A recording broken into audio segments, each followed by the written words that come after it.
December 1998, Lynsey Kwai vanishes on Christmas Day. A police missing persons inquiry fails, and a family is torn apart. But a visitor from beyond the grave appears to a psychic in a nightmarish vision. She told me she'd been carnaged and mangled. She was trying to tell us that she'd been brutally murdered. Then she flashed the railway line. I could see the railway track, and I feel that's where she was telling me this was where she had been killed. And it was for me to go and help her. Is Lynsey missing, or is she dead? And can a psychic discover the truth behind her disappearance?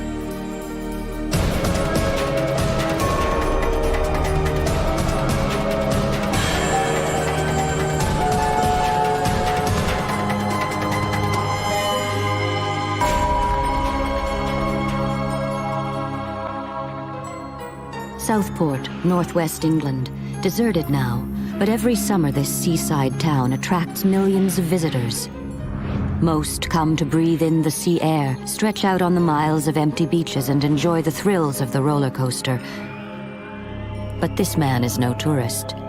He is psychic Joe Power, and he's been drawn here by a missing girl and a nightmare he will never forget. The story starts here in December 1998. Lynsey Kwai is a 21-year-old wife and mother of 2 small children.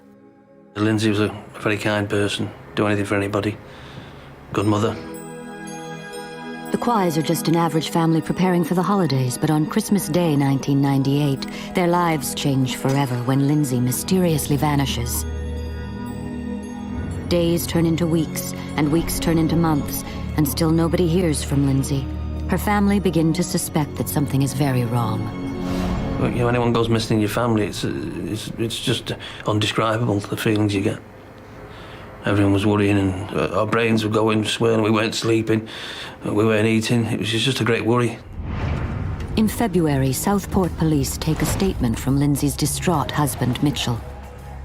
He said that she'd gone out drinking with her friends and that she'd stayed out all night, and he'd been left alone with the 2 children in the house and had woken with them on his own on Christmas Day, and went on to say that Lynsey had arrived later on the Christmas morning, still under the influence of drink, went into a shower, didn't say anything, got a few clothes together, and then left without saying anything to the children.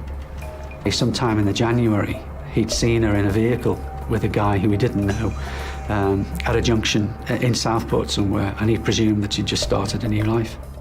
Since then, nobody has seen or heard from Lynsey. Police class her as a missing person, and working with her husband Mitchell, start a high-profile nationwide appeal for her return. We had a press conference, which he attended, and he reiterated the story that he'd given to the police. She came in the morning, she was out of her face. She came in at 7 o'clock in the morning. She went straight up to bed, and I got the kids up then, opened the presents up. She showed no kind of interest in the kids on Christmas Day. We'd had trouble in our relationship, and we decided to separate before Christmas. But we were going to stay together through Christmas. I thought I was going to leave after New Year, but she's up and left before then. Lynsey's father, Peter Wilson, makes an appeal to his daughter. I just say, you know, if Lynsey's watching this, no one's blaming her for what she's done, you know, leaving the children. And we'd like to contact the police as soon as possible. Psychic Joe Power has been following the case in the press, but late one night in February, he has a nightmare that he thinks is a message from the spirit world. I'd gone to sleep. It was like any ordinary night. During my sleep, I heard a phone ring and 2 people appeared to me. Joe recognizes the woman from the newspapers as housewife Lynsey Kwai, but police think she is a missing person. Joe claims that the spirit of Lynsey is trying to tell him she's been murdered, who her killer is, and where to find her body. Lynsey Kwai told me she had been carnaged and mangled. Joe's vision is incredibly violent and shocks him to this day. And then she told me for the police to search the railway, and also as well, the police must search the fairgrounds. But why did Lynsey want these 2 areas searched? As the images intensify, Joe receives more information. I heard McDowell's, and I actually seen McDowell's, so I was hearing it and I was seeing it. And I also heard her say tractors. Joe is confused and distressed by his vision. He turns to friend, retired police support worker Frida Valentine for advice. He started telling me that he'd been visited by Lynsey Quay in a dream, and she said, "Please help me. I am desperate for somebody to recognise that I have been murdered. I am not a missing person." Frida is shocked by what Joe tells her. I think he really believed that she had been cut up. With him saying about the mangled carnage, it more or less looked as though they couldn't see or recognise any parts of the body. Joe also tells Frida where he thinks Lynsey might be buried. He told me that he'd been shown the railway track and also the fairground in Southport. I suggested to Joe that he go to the police and give all this information. Reluctantly, Joe follows Frida's advice. I was absolutely terrified going into a police station. I thought they would think I was the murderer, going in with so much detailed and accurate information. But no detectives from the Missing Persons Inquiry Team is available, so Joe gives a full statement to another officer. And she reassured me that that information would be passed on to the officers in charge. If information comes in from a psychic or a medium that we feel can be corroborated or will send us in a certain direction, then my view is that we will always utilise that if it helps us. But the problem with that is that quite often it's not supported by any tangible evidence. Joe never hears back from the police regarding his statement. As far as they're concerned, this is still a missing persons case. But it was very frustrating to me because at that time I knew this was a murder case and not a missing persons. Joe is determined to discover more about Lynsey Quay's mysterious disappearance. Has she been killed? Was she buried in the fairground or the railway? And could Joe convince the police Lynsey is not a missing person and a killer is walking free?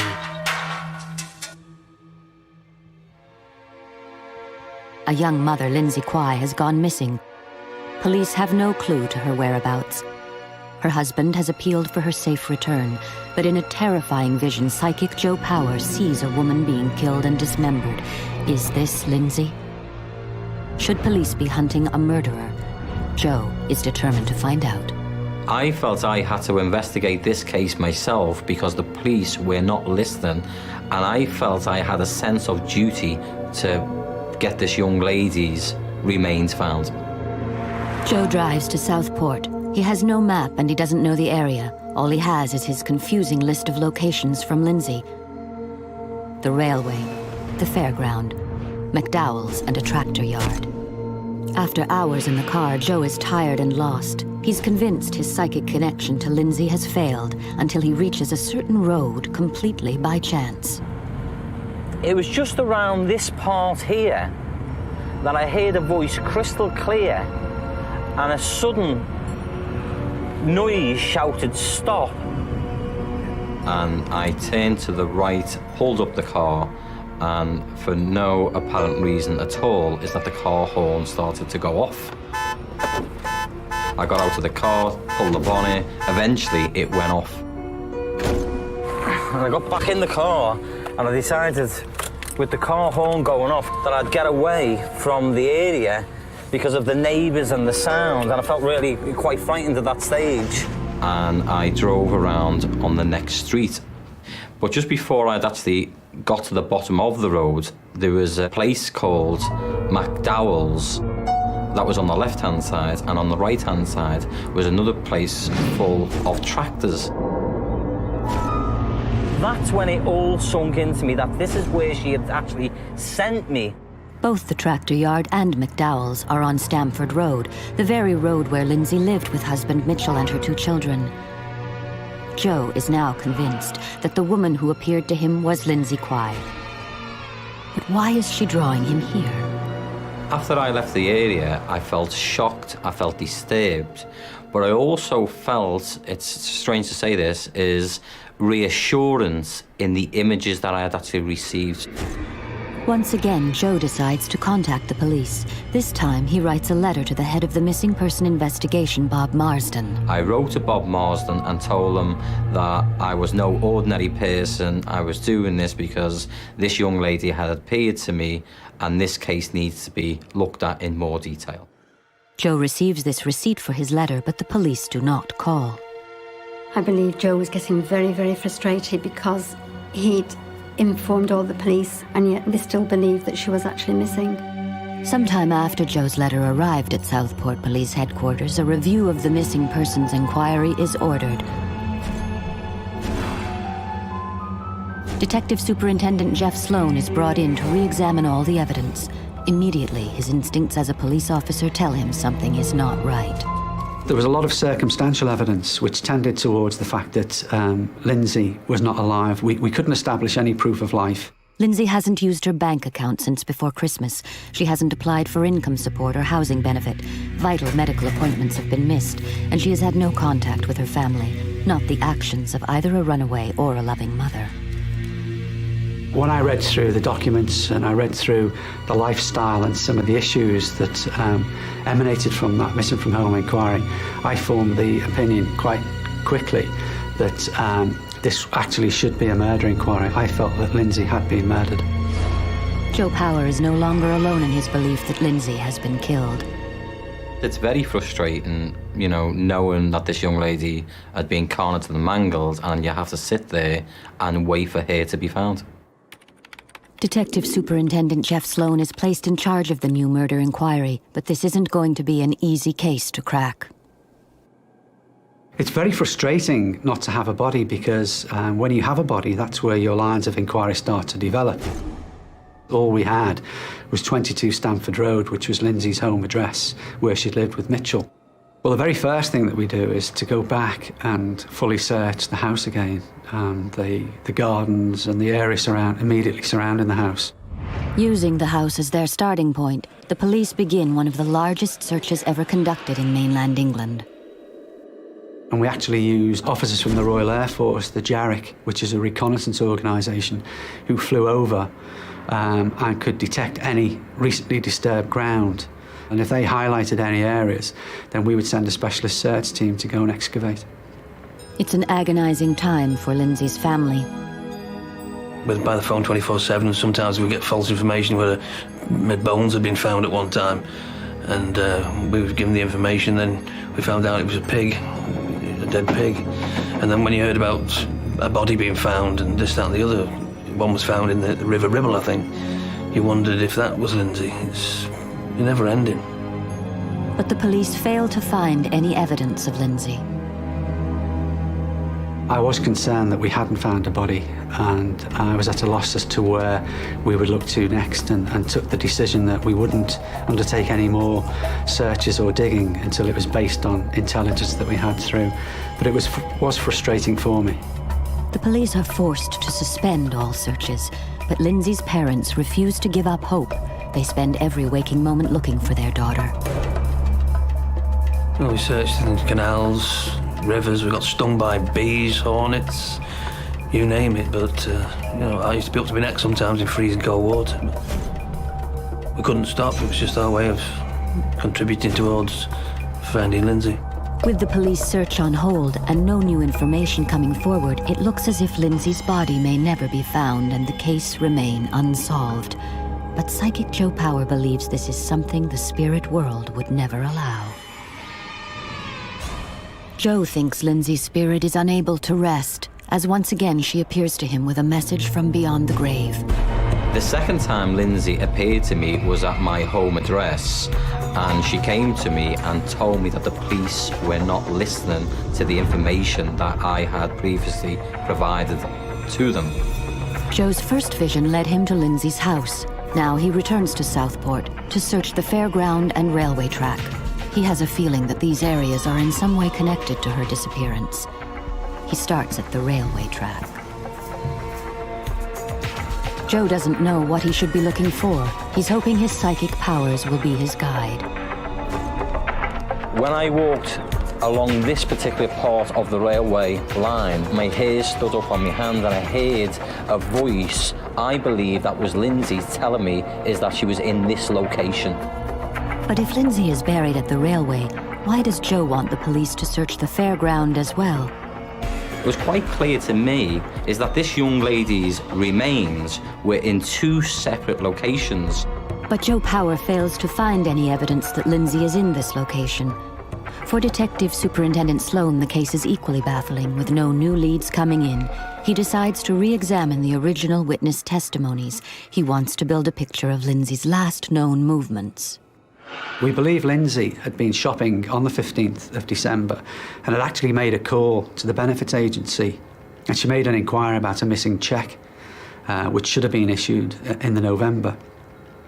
As a result of that conversation, she was sent out a disclaimer form, which was never ever received and never ever recovered by the police. It was after that phone call, basically, that Lynsey ceased to exist. Detective Superintendent Sloan discovers that the only person who claims to have seen Lynsey alive after December 16th was her husband, Mitchell Quay. He told police she left him and abandoned her children on Christmas Day. Detective Superintendent Sloan is suspicious. He has a feeling Mitchell's statement doesn't ring true. It doesn't fit with the profile he has built of Lynsey. Given the background of Lynsey, what her upbringing was, the way she was interacted with her children, that there was no way she would have walked out on her children on Christmas Eve and Christmas Day. Police take a closer look at Lynsey and Mitchell's relationship. Mitchell was very violent towards Lynsey over a number of years, and ultimately she did try to institute divorce proceedings from him. But the issue was then that she'd always accepted Mitchell back and they'd always be reconciled. Could Mitchell really be her killer? Was this why Lynsey's spirit led Joe to her road? Was she trying to tell him that this was the murder scene? It's been 9 months since Lynsey Quay disappeared in Southport, northwest England. Detective Superintendent Jeff Sloan believes that Lynsey has been murdered, just as psychic Joe Power said over 7 months earlier. Joe's nightmarish vision had started a psychic investigation that took him to Southport Fairground, the railway track, and Lynsey's own home. But what significance did these locations have? All is to be revealed as police close in on their prime suspect, Lynsey's husband, Mitchell Quay. Well, Mitchell portrayed an image of he was the abandoned father, the abandoned husband, and that sadly for us, he was very plausible in front of the media.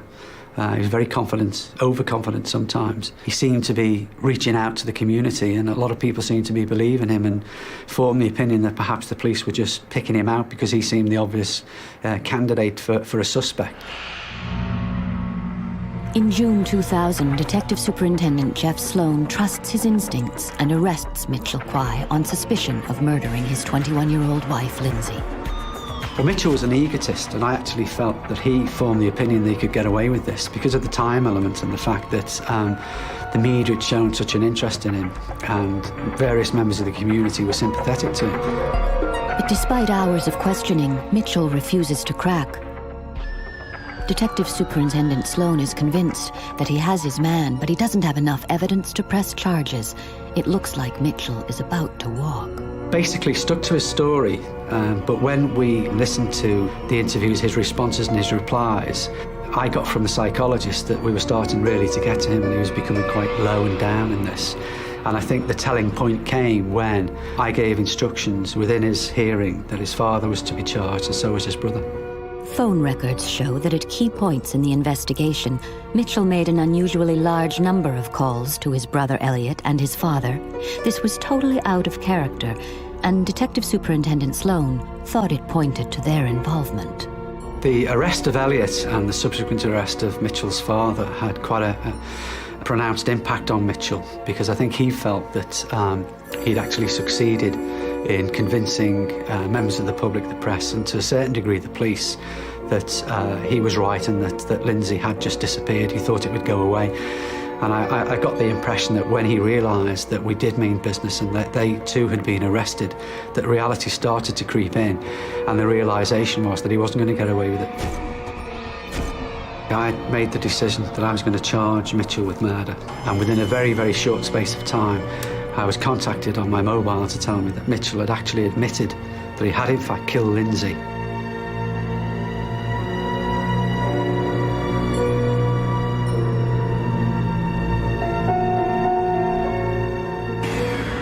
Over a year after Lynsey Quay first went missing, the truth surrounding her disappearance is finally uncovered. The last few hours of Lynsey's life all centred around the cheque that had gone missing in November. Mitchell, at some stage, had tried to encash that cheque. There's a row developed over that, and he's lost his control and he's strangled her. As Mitchell's confession continues, the true horrific nature of the crime is revealed. And that's when he recruited Elliot to come in and to help him to dispose of the body. And that's when he decided that he and Elliot would cut the body up in the bath with the children asleep in bed in the next room, which I thought was horrific. The images of violence in Joe's dream were now explained. Lynsey was dismembered, just as Joe had said.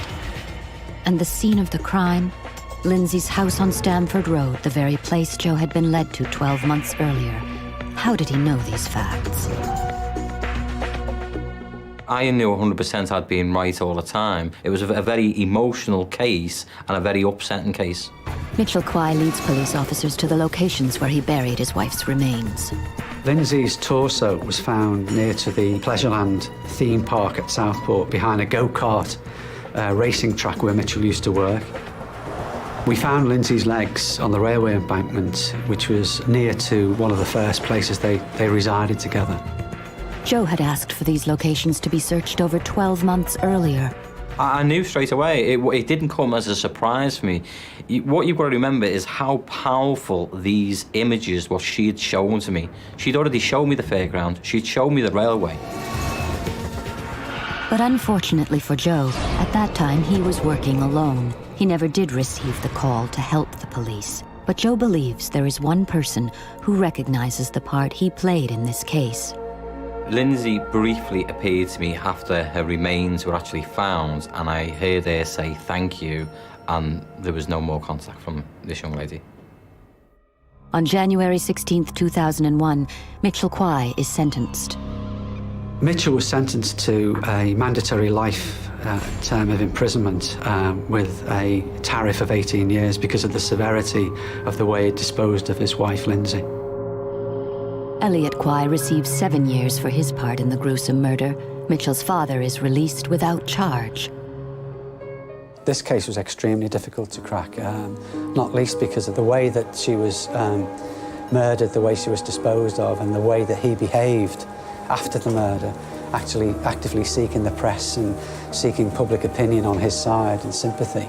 Detective Superintendent Sloan receives a special commendation for the integral part he played in the capture and conviction of this most devious of killers.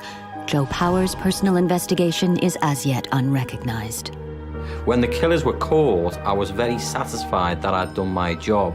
All the detail and all the information that had been provided made me feel very, very satisfied, not only just for me, but for Lynsey Quay's parents as well. It was a very emotional case and a very upsetting case.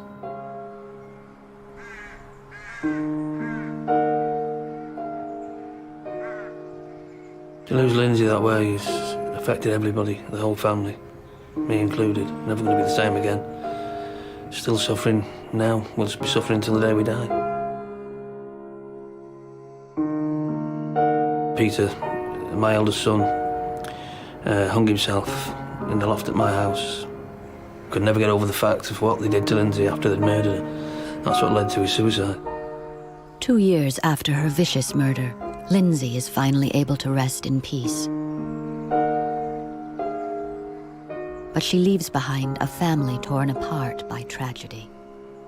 Mitchell's taken my daughter. He's taken Robin and Jack's mother. He's taken my son, Peter, because I blame him for that as well. He's taken a lot off the family, which we'll never forgive him for.